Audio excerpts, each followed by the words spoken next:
Hello guys, कैसे हैं आप सभी। सो गाइस, आप लोगों के भारी डिमांड पर मिरर ऑफ कॉमन एरर, जिसको आप चाह रहे थे बिल्कुल स्टार्टिंग से शुरू हो, मैंने ये बुक बिल्कुल स्टार्टिंग शुरू कर दी है। कल हमने इसका एक सेट अपलोड किया था, सेट नंबर 1। आज आपको एक साथ दो सेट देखने को मिलेंगे, सेट नंबर 2 और सेट नंबर 3। वो इसलिए बिकॉज एक सेट में ओनली 5 क्वेश्चंस ही हैं। सो दोनों सेट में 5 + 5 मिलाकर 10 क्वेश्चन हो जाएंगे। इसलिए मैंने इसके दो सेट इकट्ठे कराने की प्लानिंग की है आज। यहाँ आपको आज दो सेट देखने को मिलेंगे। पहला सेट है आपका एसएससी कलर ग्रेड एग्जाम 1986 में आया हुआ। और एक बात और ध्यान रखें, हम लोग यहाँ पर पढ़ा रहे हैं आपको 1986 से इंग्लिश, ध्यान रखिएगा। 1986 से लेकर के 2019 तक के प्रैक्टिस सेट आप लोग करेंगे, यानी कि लगभग 14 और 19 33 ईयर्स के प्रैक्टिस सेट आपके हो जाएंगे कंप्लीट, जो कि अपने आप में एक बहुत बड़ी बात है। यस, ये ध्यान रखिएगा, बहुत ही विशाल आप मटेरियल अपने पास इकट्ठा कर लेंगे। फिर मुझे नहीं लगता कि किसी प्रकार की कोई भी समस्या रहने वाली है आपके सिलेक्शन को लेकर के। देखिए, अगर इसके बाद भी आप मेहनत नहीं कर रहे हैं और कोशिश नहीं कर रहे हैं, तो भाई इससे ज़्यादा कुछ नहीं हो सकता किसी भी यूट्यूब चैनल पर। आप लोग अगर ये सोच रहे हैं कि मैं बार बार रूल्स पढ़ के अपना सिलेक्शन ले लूँगा, तो आप बिल्कुल गलत सोच रहे हैं। देखिए, रूल्स एक बार पढ़ें या दो बार, बस उन्होंने अपना काम कर दिया जितना करना था। अब ज़रूरत है आपको प्रैक्टिस करने की, उन रूल्स को अप्लाई करने की। और जब तक आप मिक्सअप नहीं करेंगे, रूल्स को अप्लाई करने का मतलब ये भी नहीं कि आप बस कभी नाउन की प्रैक्टिस लेके बैठ जाएगा, कभी प्रोनाउन की, कभी आर्टिकल की, कभी एडजेक्टिव की, कभी एडवर्ब की। ऐसा नहीं है। आप मिक्सअप एरर करा करें, मिक्सअप। क्योंकि जब आप नाउन की कर रहे होते हो तो आपका माइंड कहीं ना कहीं सेट रहता है कि मुझे नाउन की एरर देखनी है। जब आप एडजेक्टिव कर रहे होते हैं तो आपका कहीं ना कहीं माइंड सेट रहता है कि मुझे सिर्फ एडजेक्टिव की ही एरर ढूंढनी है इसके अंदर, तो आपका दिमाग भी वहीं चलता है। लेकिन जब आप मिक्सअप कर रहे होते हैं तो आपका ये दिमाग नहीं चल रहा होता है कि इसमें एरर क्या है और किस सब्जेक्ट की होगी और किस चैप्टर की होगी। आपको सिर्फ और सिर्फ एरर ढूंढनी है। और ये वही कर पाएगा जो अपनी आंखें दिमाग दोनों खोल के बैठा हुआ हो। इसलिए मैं आपसे बार बार कह रहा हूँ कि आप प्रैक्टिस सेट जरूर करें। बाकी आप लोग सुन रहे हैं तो अच्छी बात है, नहीं सुन रहे हैं तो भैया आप ही का नुकसान है, मेरा तो उसमें कोई नुकसान है नहीं। मैं तो सिर्फ आपको पढ़ा सकता हूँ, इतना ही कर सकता हूँ बस। बाकी काम आपको करना है, सिलेक्शन आपको लेना है, जॉब आपको लेनी है, सैलरी आप लेंगे, एंजॉय आप करेंगे, तो आपकी मर्जी। पहला सेंटेंस देखिए, क्या कह रहा है कि his car is more bigger than that of any other, जो भी है उसने कहा, एनी ऑफ अस। सेंटेंस में आपको बतानी है कि किस पार्ट में है एरर। यस, सेंटेंस के किस पार्ट में है एरर ये बतानी है। जरा आप लोग गौर करें, मैंने आपको बताया कि कभी भी, यही नहीं, कभी भी कोई भी जो सेम कैटेगरी के वर्ड हैं दो एक साथ नहीं आएंगे, दो वर्ड एक साथ नहीं आएंगे। यहाँ यही हुआ, उसने आपका मोर भी लगाया, उसने आपका बिगर भी लगाया। अब आपको इनमें से कोई एक हटाना होगा।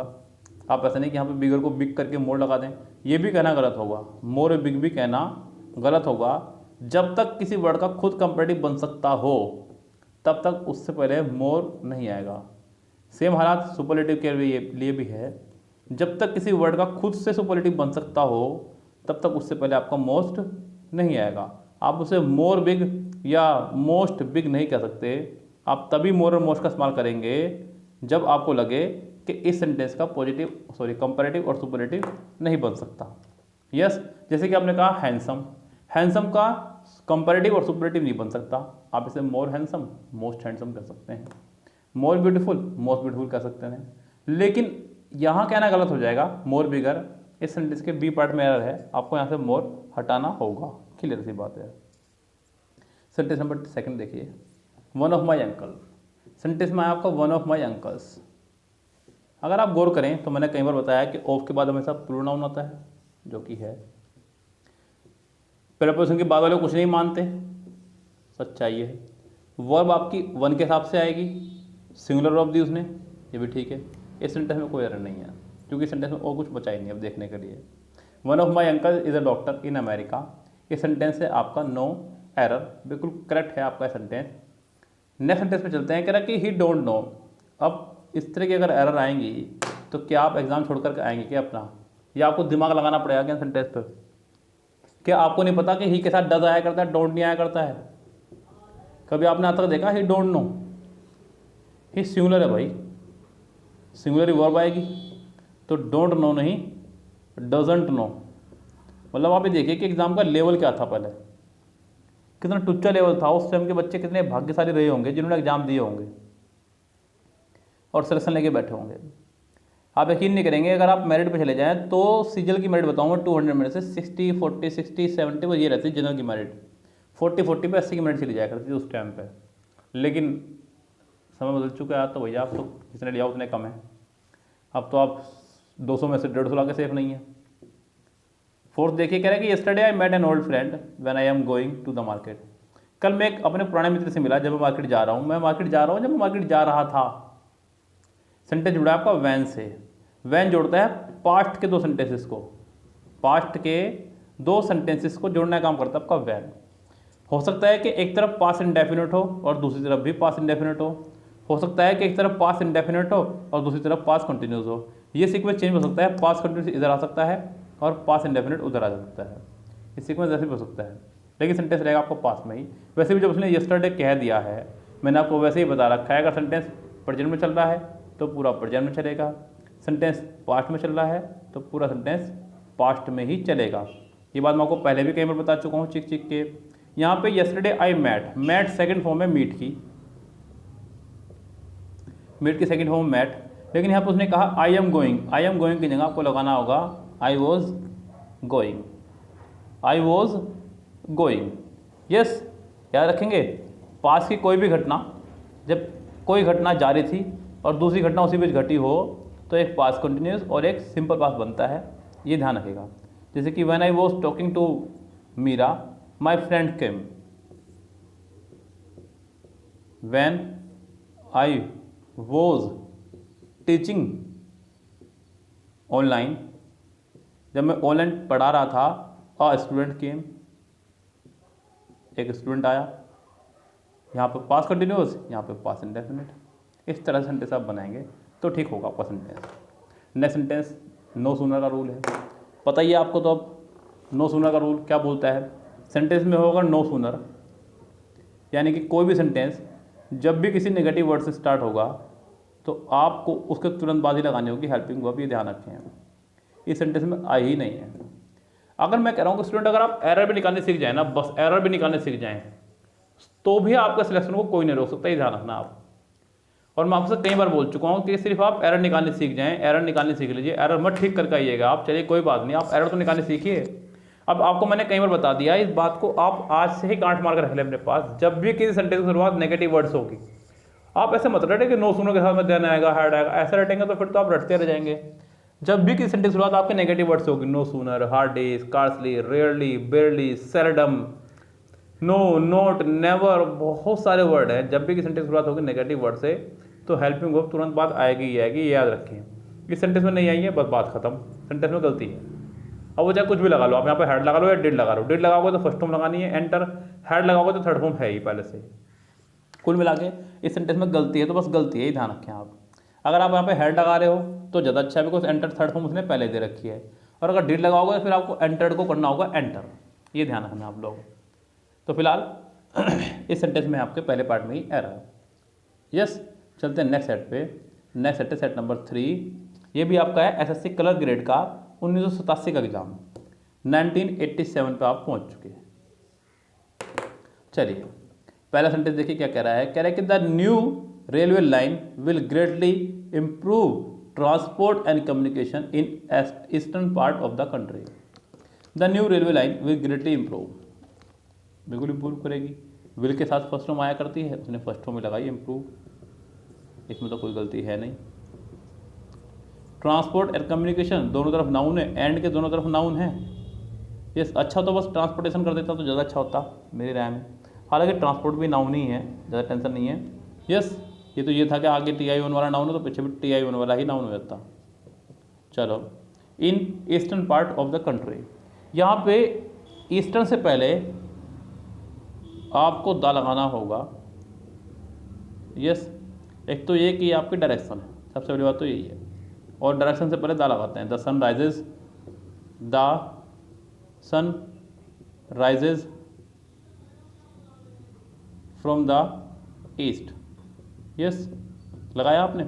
यूनिक चीज़ों पर दा लगाते हैं। इसके लिए मेरा आर्टिकल लेक्चर पढ़ा है यूट्यूब पे, नए वाला जो पढ़ाया था मैंने, वो देखिएगा आपको बिंदास मजा आ जाएंगे। तो दो आएगा, एक तो कारण यही है। दूसरा कारण ये है कि जब नाउन के बाद ऑफ लगा हो और फिर से नाउन हो तो आपको उस नाउन से पहले दा लगाना है, ये भी ध्यान रखें आप। यहाँ पे यही हुआ, eastern part plus of plus the country, तो आपको यहाँ पे दा लगाना होगा। इस सेंटेंस में आपकी हो जाएगी फिलहाल सी पार्ट में एरर। चलते हैं सेंटेंस नंबर नेक्स्ट पे। सेंटेंस नंबर नेक्स्ट है, कह रहा है the receptionist ask me who do I want to meet in the office. Sentence आपका हु से कनेक्ट हुआ है, और हु से कनेक्ट होने का मतलब आपको यहाँ पे दो वर्ब दी गई है। सेंटेंस में अगर हम लोग गौर करें, चलिए, कह रहा है कि ये सेंटेंस आपका डायरेक्ट इनडायरेक्ट फॉर्मेशन पे है, जरा ध्यान दीजिएगा। डायरेक्ट इंडायरेक्ट में मैंने आपको क्या बताया कि सेंटेंस जब भी डब्ल्यू फैमिली से कनेक्ट हो, कोई भी कंजक्शन आ जाए, डब्ल्यू फैमिली आ जाए, दैट आ जाए, इफ आ जाए, वेदर आ जाए, कोई भी कंजक्शन आ जाए, कंजक्शन के तुरंत बाद आना चाहिए सब्जेक्ट। ये कन्फर्म है। यहाँ उसने हु के तुरंत बाद आपके क्या लगा दी, हेल्पिंग वर्ब डू, जो कि रॉन्ग है। ये भी मतलब आप सोचिए, मैं आपको कह रहा हूँ कि आपको बार बार बोल रहा हूँ, आप एरर निकालने सीख लो। बस सेंटेंस में ठीक करना बात की बात है, पहले आप एरर निकालना सीख लो। सेंटेंस जब भी डायरेक्ट इनडायरेक्ट का हो, कोई भी कंजक्शन कनेक्टेड हो, तो तुरंत बाद सब्जेक्ट आएगा, हेल्पिंग वर्ब नहीं आएगी। बस ध्यान रखें, पहली बात तो ये। यहाँ पर उसने हु के बाद डू दे दिया, रॉन्ग है। हु के बाद आई वांट होता, ये बात कन्फर्म है। सबसे पहले बात तो ये, लेकिन गलत अब भी है ये। गलत इसलिए है कि हु आपका एक सब्जेक्ट है। अभी थोड़ी देर पहले मैंने आपको हु और हुम पर वीडियो डाली थी, आप उसको देख लीजिएगा। यस, हु और हुम में डिफरेंस बाय सॉल्व सर, इसकी दो वीडियो मिलेंगी मेरी आपको, आप दोनों वीडियो देख लीजिएगा, आपको दोनों मजा आ जाएंगे पढ़ करके एक बार। हु आपका सब्जेक्ट है और हुम आपका एक ऑब्जेक्ट। क्या आपका हुम एक ऑब्जेक्ट, इसको वर्ब चाहिए लेकिन इसको वर्ब नहीं चाहिए। अब मैं सेंटेंस में गिनूँ तो पहले सब्जेक्ट तो हो गया द रिसेप्शनिस्ट, और उसके साथ हो गया एक वर्ब आस्क, उससे तो वो लेके उड़ गया, खत्म बात। दूसरा सब्जेक्ट आपका आई और उसकी वर्ब आपकी वांट, उसे ये लेके उड़ गया। फिर हु की वर्ब कहाँ गई। आप अगर सोच रहे हैं कि हु की वर्ब टू मीट है, आप भूल जाइए को, टू के बाद वाले कुछ नहीं मानते, तो ये इसकी वर्ब नहीं हो सकती। तो सेंटेंस में इसकी वर्ब है ही नहीं, आपको हु को हुम बनाना होगा। आप मेरी वीडियो देख ही लेना एक बार, आपको क्लियर हो जाएगा हु को हुम और हुम को हु कब बनाएंगे। The criminal was sentence to death and was hung for his crime. अपराधी को सजा दी गई मृत्यु की और उसको फांसी पर लटकाया जाएगा उसके क्राइम के लिए, ये कहना चाह रहा है, फांसी पर लटकाया गया। देखिए हैंग एक वर्ड होता है, इसकी फर्स्ट फॉर्म होती है लटकाना, इसकी सेकंड फॉर्म में हंग, थर्ड फॉर्म भी हंग, सेकंड फॉर्म भी हंग, थर्ड फॉर्म भी हंग, और इसकी सेकंड फॉर्म हैंग्ड भी होती है। क्या होती है, हैंग्ड और हैंग्ड। यहाँ ये सेम है, लेकिन यहाँ इसकी स्पेलिंग चेंज होती है सेकंड और थर्ड फॉर्म में। इस वाले का मीनिंग होता है कोई कपड़े वगैरह टांगना,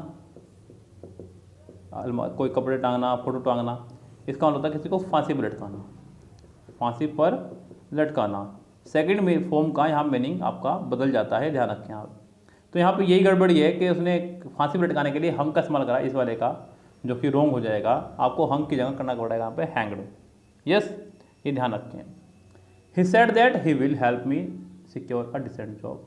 अब मैं आपको एक ही बात को कितनी बार बताऊँ, ये मेरी समझ में नहीं आ रहा है। देखिए सेंटेंस पूरा प्रेजेंट है तो पूरा प्रेजेंट में चलेगा, और पार्ट है तो पूरा पास्ट में चलेगा, सिंपल। उसने यहाँ लगाया सैड और फिर आगे लगा रहा विल। मैंने आपको बताया कि विल को मैं प्रेजेंट मानता हूँ, मैं वुड को पास्ट मानता हूँ। यस, मैंने विल शैल कैन में को रखा है प्रेजेंट में, वुड शुड कुड माइट को रखा है पास्ट में। तो यहाँ पे विल की जगह आपका होना चाहिए था वुड। सिंपल, क्लियर है बात। चलिए नेक्स्ट सेंटेंस देखिए। The villagers fled away their house when they saw the flood water rising. Sentence पे ध्यान दीजिएगा। यहाँ उसने लगाया फ्लेड के साथ में अवे। देखिए फ्लेड आपका वर्ड है फ्ली से। यस, पसंद तो फ्ली है ना, भाग जाना। फ्ली के अंदर ही है आपका अवे, ध्यान रखना आप। फ्ली के अंदर ही अवे जुड़ा हुआ है, आपको उसके साथ अवे लगाने की जरूरत नहीं है। फ्ली का मतलब होता है रन अवे। क्या होता है, रन अवे। तो फ्ली के अंदर ही अवे है आपका, कभी भी फ्ली के साथ अवे ना लगाएं, ध्यान रखें आप। क्लियर बात।